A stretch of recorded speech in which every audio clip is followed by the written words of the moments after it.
What frustrates me is that people bitch and moan about what they've got. And actually, if they were to follow a process or a guaranteed system or a blueprint and just show up a few hours a week, yes, in the beginning, it can seem quite daunting and scary starting a business, going down a new path, but it's actually far easier. It's easy to blame. It's much more easier to blame than to do something about it. Who are you letting down by being a loser, right? And I somehow was trying to look to blame how it was the government changing the goalposts and this, that and the other, and but the reality is at that time I was letting my kids down. Everyone listening to this needs to learn. Number one, you need to learn how to communicate and articulate yourself. That is so important. When you have a vision, you then decide what you say yes and no to, because unless it takes you to your vision, you won't do it. And most people aren't good at saying no. They just want to say yes to everything, the shiny object syndrome. Why? Because you're desperate. As a great mentor, what would be your words of inspiration? What can people do? Today is all about why do people not finish what they start. Welcome to another edition of the Dealmaker podcast. And today, oh my goodness, you are in for an absolute treat. I have an incredible entrepreneur, business owner, highly successful person here in the UK. Mr. Jessen James is in the house. How you doing, my man? How you doing, man? Thanks for having me. Man, it's always nice to see you. Always nice to hang out. We've done like a lot of cool stuff together over nearly 10 years now. 10 years. Showing our age. What's going on? I'm 43, mate, but I don't feel it. Do you? You're not 43, are you? I'm 43, mate. I'm 43. We're both 43, but 40. We're 21 at heart. Yeah, exactly. But it's awesome to have you in, mate. Thank you. Look, business, life, success is all about ups and downs. But why is it people do not finish what they start? What is going on with the world? People are moaning and bitching. And it's like, as educators and mentors, we want to see people do great. Yes. And sometimes you can give them literally the roadmap and they start and they don't finish. Yep. What is going on with people? Do you know what? How long have we got? This is the thorn in my side. Yeah. Because we're in an industry, we're both speakers, we're both mentors, we want to help people. People go, well, like, what does it take to be successful? And 80% of that is showing up. But most people, we were speaking about this before we started. In my opinion, here's the reason, and then we'll dive into it a bit more. So if you listen to this at home, this is you as well, right? Why don't you finish what you start? It's because most people are interested, they're not committed. That's the biggest difference. They're just interested in success, they're not committed to success. So they see you doing well, Liam, they get all excited, they get all happy, they go, oh, I want to be like Liam, I want to do this, I want to do that, blah blah blah. They're interested, and then when they realize what it actually takes, they then suddenly realize that actually I'm just interested, I'm not committed, so they never finish what they start. So that's why they say there's 5% of the people are entrepreneurial in the world. I disagree. I think 95% of the population, if you stop any person down the road right now and said, hey, listen, mate, would you like a business? Work the hours that you want, make as much money as you like, have so much free time, travel the world, do what you want, be with family. Who's going to say no? Everyone will go, yeah, I'll have a bit of that. Sack the boss, reduce your hours, travel the world. Right, they'll say yes, right? Then they realise what they've actually got to do. And that's why 95% of the population actually would love to be entrepreneurial, only 5% do the bloody work. And you just got me like thinking about something. What would the world be like if everyone was a business owner? Because you also need the people that are employed as well, don't you? Right? There's got to be balance, right? There's got to be balance. But what frustrates me is that people bitch and moan about what they've got. And actually, if they were to follow a process or a guaranteed system or a blueprint and just show up a few hours a week. Yes, in the beginning, it can seem quite daunting and scary starting a business, going down a new path, but it's actually far easier. Surely it's far easier than sitting on the train, commuting into London 3 hours a day and moaning about it. So why do people moan about it externally, but internally they don't move? Well, look, there's two things to look at there. First of all, you're absolutely right. If every single person in the economy was an entrepreneur, we'd be screwed. We'd be screwed. Right? We'd be screwed. However, I'm a big believer. Look, we're both business owners and we're blessed to have great teams around us. I think as entrepreneurs, there are people out there who would love to be intrapreneurs. Yeah. They'd love to work entrepreneurially inside someone else's business. Great. With structure. Those are the kind of people we want, because they're happy with a job, but they treat the business like it's theirs. Those are the kind of people that we want to find. But the difference between you and them is you're willing to take a bit more risk. And that's all it is. It's just the risk to reward ratio. So they might get a great salary working for you, but they'll never get what you get because you've gone the extra mile. And that's risk to reward, and that's how it is. But we're living in this world where people want to spend £1 and make $1 million, right? And it's this mad mentality. They don't understand risk to reward ratio. So for us, it's about going, right, how do we actually help people who genuinely want to be helped? And also, how do we help people who actually, this isn't for you, mate? Yeah. Do you see what I mean? Because look, we've run God knows how many events. We've been on stages all over the place. Thousands of events. Thousands. Why aren't they all successful? Why aren't they all successful? It's because, to answer your question, what is it that stops them from moving forwards is there's no deep desire to want to change. You've got to obsess over that. You've literally got to go, I actually hate my life. My life is shit. I don't like the kind of money I make. I don't like the relationship I'm in. I don't like the job I'm in. I don't like the car I'm driving. Nobody sits there and gets pissed off to the point where they go like, shit, I'm a loser. I'm not being horrible, people at home. I'm just being honest. Like, how many people will sit down and look at themselves in the mirror and go, you're a loser. Sort your shit out.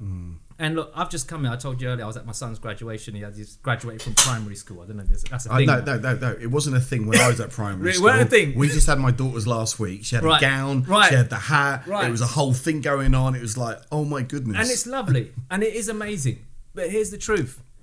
I genuinely feel sometimes the school system, like when we were at school, if you weren't good at something, you'd know about it. Yeah.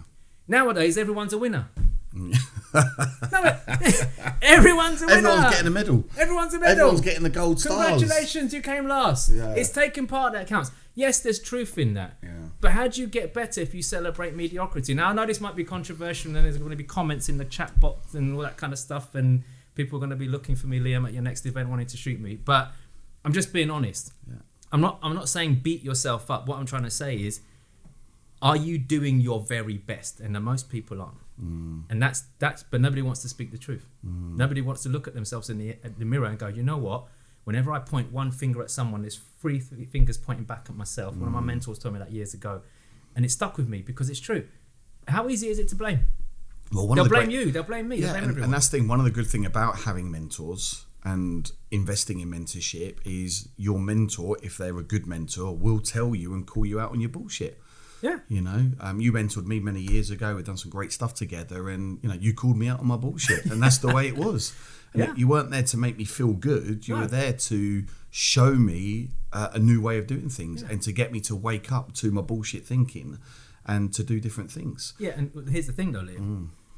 If you were closed-minded, you would have taken it as an insult.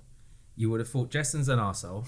And you would have blamed me and never taken responsibility. But I remember us going through this stuff, and it's only because I love you, I was being honest with you, and you took it on the chin, and I was brutal. Yeah. But look what happened after that. You took ownership, you took responsibility. You go, you know what the hell was I doing? You made it better, and you obsessed over it. That's the difference. Yeah, I think you're right. Obsessed with success. Yeah, you obsess over your outcome. And having that drive and that vision, that big why. Like, it's almost, I don't know about you, but it's like, this is a non-negotiable task. No. Like, being a loser is not, and I've been a loser, and I've had losing times, me too. But I've looked in the mirror and I've said, you've got to sort your stuff out. Yeah. Liam, you're letting your family down, you're letting your kids down, you're letting people down. You're worth more than this, and it's about taking accountability. People don't want to take accountability, do they? They blame. It's easy to blame. They blame.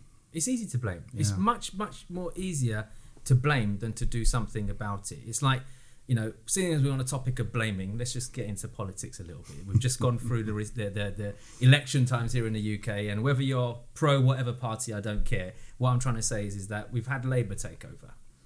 And Labour's policies are very much around how can we spread equality?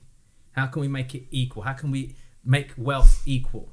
How can we stop the wealth divide? How can we take from the rich? How can we tax them more and give to the hard-working person, this and that? Hang on a minute. What do you mean give to the hard-working person? you and I have probably got more work ethic in our little finger than most of these people out there, but they want equality. And we spoke about this earlier because I put a post out about this recently.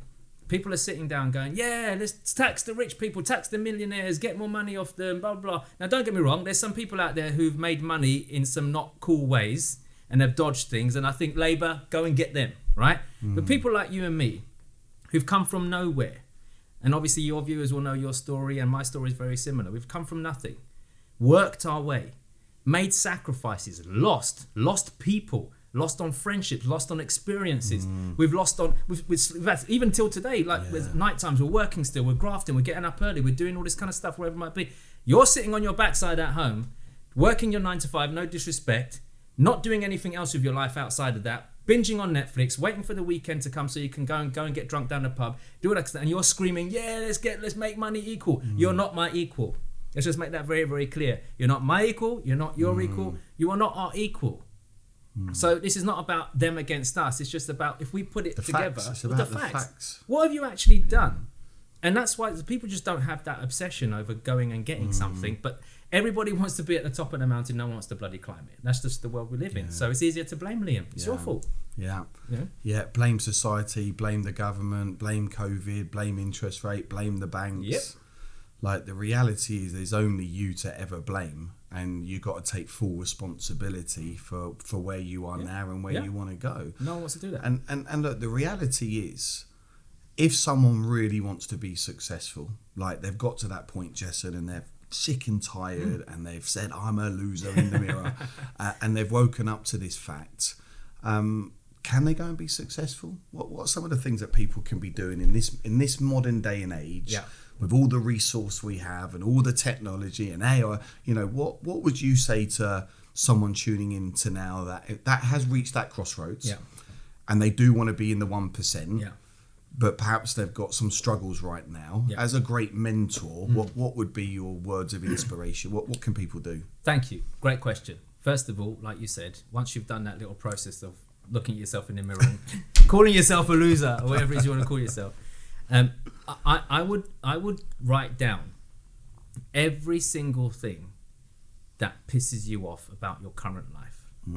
Don't forget about what you're going to do and how you're going to make money and you want to change your life. Forget it. People move more because of pain, not pleasure. So what is it that you're absolutely not happy with anymore? What are you no longer willing to tolerate? So are you no longer willing to tolerate the kind of money that's in your bank account right now? Are you no longer willing to tolerate the way people talk to you? Are you no longer willing to tolerate the relationship you're in? What are you no longer willing to tolerate? And about yourself, what are you no longer willing to tolerate? I'm no longer willing to tolerate the fact that I procrastinate all the time. I'm no longer willing to tolerate that I blame all the time. Or I just sit on my ass and I don't. You've got to get really pissed off with your situation and go, right, I don't want to be like this anymore. So what do I want to be like instead? Now you're going to go, right, I want to be like this, I want to be like that, I want to be like that. Great, now we can worry about the how. Because at the end of the day, if you don't know what it is you're moving away from, then you would always settle for less. Because now you know, every time you slip up, every time you don't show up, every time you don't do the things you're meant to do, you're going to go back to being that loser you just described. And that should hurt. And that should piss you off. And if you want to go a step further, this is what I do. I'm not recommending everyone else does it. But who are you letting down by being a loser right now? Now, again, for the sensitive people watching this, forgive me if the word loser triggers you, but I don't give a shit. So the point is I'm trying to say is that who are you letting down? And for me, it's my kids, man. Yeah, you know what? That's really struck a chord because that's what happened to me, 10, 11 years ago now. I lost my business and I somehow was trying to look to blame how it was the government changing the goalposts and this, that and the other. But the reality is at that time, I was letting my kids down. And I didn't want to let them down anywhere. And it hurt. And it was hard to look him in the eye. Of course it is. And they got these little, and they're looking at their dad, and I'm responsible. It's mad, mate. But this is the thing. Like, if there's any parents listening, and look, I can only vouch for dads because I'm a dad.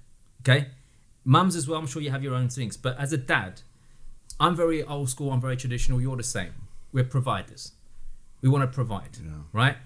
You knowing that you let your kids down gave you a kick up the arse and said, sort your life out, right? Even till today, like you would do everything you can to make sure that your family goes with and not without. And what baffles me is Just take a look at society. I can only speak for the UK because I'm based in the UK like you are. Look at society. How many people out there right now, like you said, moan, don't make enough money, my kids don't have nice clothes, I can't afford to get that uniform for my kids, I can't afford to take them on holiday, I can't afford to do this, can't afford to do that. The same person who's moaning about all this stuff is down the pub on a Friday. How can you even put a pint to your lips knowing that money could actually go towards something better for your they're kids? spending £15 on 20 cigarettes, or they're Right. gambling on National Lottery. And What scratch goes through cards. your freaking head? Like, what even goes through your head? You will happily spend 15, 20 quid on a packet of cigarettes or whatever it is, but you can't buy your kids a pair of shoes. And you want to moan about it. That's not being a man. That's just me being honest. But again, it hurts. It's easier to blame. My boss hasn't given me a pay rise, blah, blah, blah, blah. I'm sorry, when you clock up for 5 o'clock, what are you doing?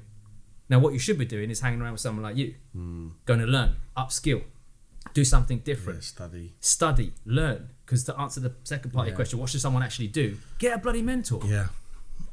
Mentors collapse time frames. That's all they do. Of course, you can figure it out on YouTube and Google it and all that kind of stuff. It's going to take you longer. You're going to lose more money. And you're not going to have anyone to guide you. You want to learn from someone else's mistakes. That's what a wise person does. And that's why people invest in yourself, for example. So I've seen you put people through your programs and your training, and I've seen what's happened to the ones who commit. I've also seen to the ones who don't. You know what? You see them at someone else's course, someone else's event. And they just become event junkies. Yeah. But the ones that commit do the work. So get pissed off, get a mentor, follow it through. Don't get too many mentors. Too many cooks spoil the broth. Follow one. What do they say focus is? Yeah. Follow one course until successful. That's what it means. Yeah. Don't get shiny object syndrome and stick with one thing. I love what you said there about skill set. Yeah. Because most things, everything can be learned actually. If you want to go fly a plane, you learn to fly a plane. Yep. You want to drive a car, you can drive a car. If I really wanted to become a doctor, I could become a doctor. Because you hang around the right people, your network dictates if you're a loser or if you're successful. So you need to upgrade your network, and understand that you can be a lot more than what you already are. Yeah. What would you say in this modern world with entrepreneurship and business are some of the key skill sets that people are lacking that they don't maybe even know they need to focus on? There's two major skill sets everyone listening to this needs to learn. Number one, you need to learn how to communicate and articulate yourself. That is so important. And it's not just being in business. Like, I was asked a few months ago to go back to my old school in Forest Gate in East London and mentor the year 10s on career advice. Half of them couldn't even look at me when they're talking to me. They can't even get their words out. And some of them are academically bright. They've got a good future ahead of them, and they want to be a doctor, they want to be a lawyer, they want to do this. How are you going to perform in an interview, no matter how good your grades are, and sell yourself to the panel who's interviewing for this job? You're not going to be able to. So you've got to learn how to communicate, whether that's to run a business, whether that's to get a promotion at work, whether that's just to influence people and have better relationships. Learn the art of communication, whether that's one-to-one, one-to-many. The second skill that everyone needs to master is selling. Yeah. Selling. Because everything in life is a sale. You know this. You say it all the time. Everything's a sale. You want to get your kids to go to bed early? It's a pitch. Men, you want to go out on Friday with your mates? It's a pitch. Everything's a pitch, right? Yeah. So, but sales, people don't like selling because it's been given a bad name. But selling isn't selling; it's helping people to buy. There's a big difference, and nobody understands that. So, if you can learn these, I promise you. And look, you and I have got both of these skills. Yeah. And I know for a fact, neither of us here would ever worry if we lost it all tomorrow. We won't worry. No, it would come straight back, and it would come back quicker. Because we've got those two skills. Yeah. I love that. Communicating. I always say relationship capital is better than financial capital. Of course, yes. And to have great relationships, you need to be able to communicate and get people to buy into your vision and what you're about and why someone should do business with you. And I've got to say, and I learned a hell of a lot of speaking skills from yourself for many years. So I really appreciate you for that, dude. Honestly, man, it was an absolute game changer. And still today, we're helping each other all the time. Absolutely. But mastering that skill set 10 years ago and putting it high up on my values ladder every single day now has really been the difference. Yeah. That's made the difference. Yeah. But you were committed. Yeah. And that's the difference. Yeah, there was enough drive there and enough pain So I think anyone tuning into this, if you are in some sort of pain right now, you got to stop bitching, you got to stop moaning, you got to stop blaming, and you got to just take massive action every day, even if you don't want to do it, because there's so many great strategies out there. You can do property, you can do business, you can become a high ticket closer. That's a great career for people right now. You haven't even got to be a business owner, but you can master these skill sets. Do you want to tell us a bit about high ticket closing? I think it's a great topic actually. What even is a high ticket closer, and why? Because you're talking about communicating and then selling and speaking. High ticket closers need those, right? So for those of you listening who are not sure what a high ticket closer is, for me this is a great way to make money. A high ticket closer is somebody who sells someone else's product or service, which is high ticket. We're talking £5,000, £10,000 plus, or dollars, whatever it is. They take a commission on the sale that they make. They got no delivery on the back end. What a beautiful job to have. And you can do it from anywhere in the world. You don't have to. You could be at home. You could be in a different country. I've done it myself before. You and I used to do this. We used to sell for other people's stuff, right? But we don't. No delivery. It's great. And we put it into perspective. If you're selling a £20,000 retreat or something like that, and you get a 10% kickback on that, that's $2,000 for an hour phone call, 45-minute phone call. Who's going to give you $2,000 an hour? Think about that. You do 4 or 5 of those in a month. You're laughing, and you still got the whole month to do more. Yeah. So high ticket closing for me is a great skill, because if you can master how to communicate to people, build rapport, like you said, relationships over revenue, and learn how to actually sell and close, because selling and closing are 2 different things. If you can master those, then it's a great profession to have, not just for yourself, but to other people. And here's what happens. You become a person of high value. Yeah. When you're a person of high value, opportunities gravitate towards you. Now, if you and I right now go, right, me and Liam are in the market for speaking on someone else's stage and selling their own products and services. Do you know how many people would be queuing up? We would have hundreds of DMs. Like, people will be like, Jessen and Liam's going to sell on my stage for me. I'm in. Yeah. And I know both of us can put the word out tomorrow that we're looking for opportunities to speak, to sell, or close other people's. They're going to, these two's track record, freaking hell, like, God knows how many hundreds of millions of pounds of sales between them. Yeah. We're on it. Yeah. But we've become a person of high value. And people they talk about, look, investing in property and assets and stuff. I get all of that, but they're external and can be taken away if you're not careful. But you can't take away internal assets, skills. No one can ever take away what's in your head and what's in your heart. But most people don't want to invest in a skill and actually nurture it. And do you know what baffles me, Liam, is people will go to school for how many years, leave secondary school at 15 years old, start college at 16, then go to university, leave university at 21. So we're 21 years into their years, like 20, 22, 23, 24, whatever age they leave. They're 24 years into their life. They finish university. They then will go to a career path, whether that's in a bank or somewhere else, do another 10 years in that particular sector just to land their dream job. So they'll wait 34 years to potentially land their dream job, but they won't even give business 12 months. What kind of nonsense is that? It's mad, isn't it? It's mental. Mad. It's mental. But again, everybody wants to be at the top of the mountain. No one wants to climb it. Yeah. You've shared some incredible hard-hitting stuff there in this podcast for sure. And, are we right in saying that there is a lot of opportunity out there for people? Now is the time to get started. So what would be your, say, words of wisdom to anyone tuning in that is serious, that wants to do it? Yeah. What would you say to those people? Stop getting distracted. Get super focused on what it is that you actually want, and don't stop until you get there. Because and understand it's a marathon, it's not a sprint, right? But the challenge is, Liam, most people don't know what they want. Yeah. They just go, oh, Liam, I want to make more money. Great. Give them £1. Congratulations, you've achieved your outcome. They're not specific. What do you mean? And also, if you want to make more money, if you're listening to this, I'm a big believer in money has no meaning apart from the one you attach to it. What would 10 grand a month do for you? What would that? And by the way, those of you listening going, 10 grand a month? Yes, it's bloody easy to make 10 grand a month. Follow this guy, right? What I'm trying to say is what would 10 grand a month do for you? Retire your wife? And I had a client like this, by the way. I had a client like this last year. He said he's sick and tired of his wife having to work all the time. She's not well, blah, blah, blah, blah. And he's a consultant. I said, all right, what would you need to do, mate, to retire your wife? He said, I just need 3 more clients. I said, right, you've got between now and the next 3 months when I see you next to get 3 clients and retire your wife. If you don't, I'm kicking you out the mastermind. Do Do you know what he did, Liam? He did it. He retired his wife. Wow, that's awesome. Because he had purpose. He attached it to something, Correct. an outcome, right? The money had meaning. Outcome, yeah. The money had meaning. Before it was just transactional. I'll get a new client, This time, if I get 3 clients, my wife doesn't have to work ever again. Wow. What a driver. Yeah, nice. What a driver. So attach meaning to the money you want to make. Create a vision. I know you guys do some incredible retreats where you work on people's visions and stuff. 3-year vivid visions. My gosh, but you know how many people don't spend time on a vision? Yeah, it's so important. When you have a vision, you then decide what you say yes and no to, because unless it takes you to your vision, you won't do it. And the sad reality is most people live in a world where they're climbing up ladders only to realise that they get to the wrong roof.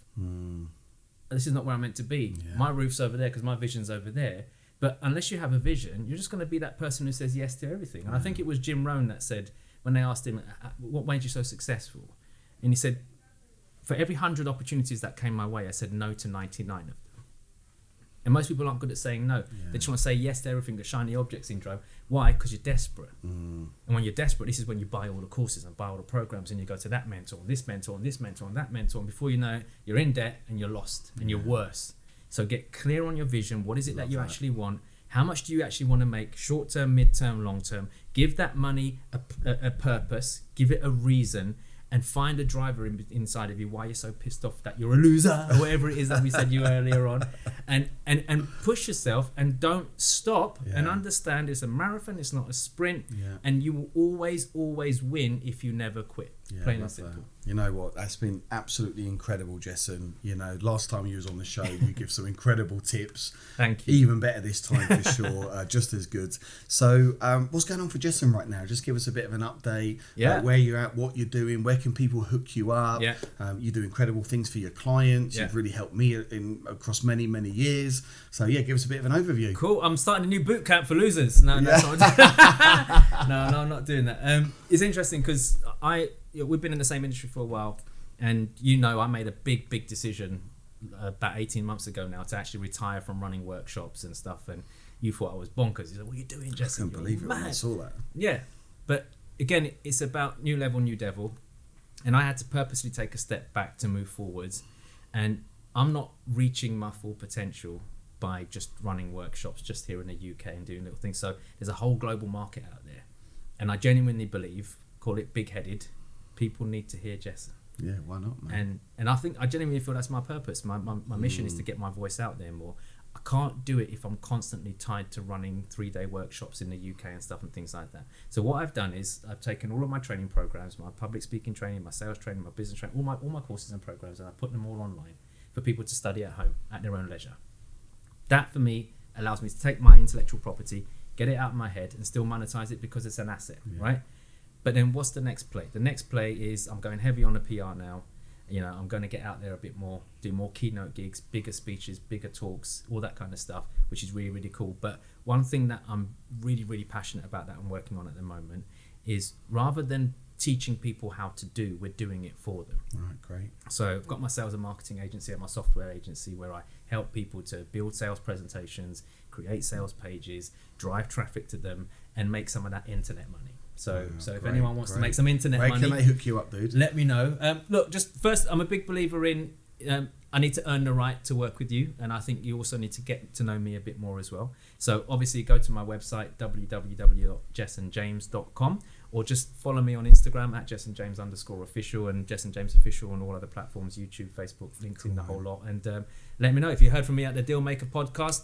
Let me know, tag me, do something, and I'll make sure I'll do my best to follow you and tag you back. Awesome, man. Love you, dude. Honestly, you too, man. Thanks for coming in. Appreciate Absolute it. pleasure. It's been a fantastic 10 years. We've got many more decades, many more to go. many more to go, and absolutely brilliant.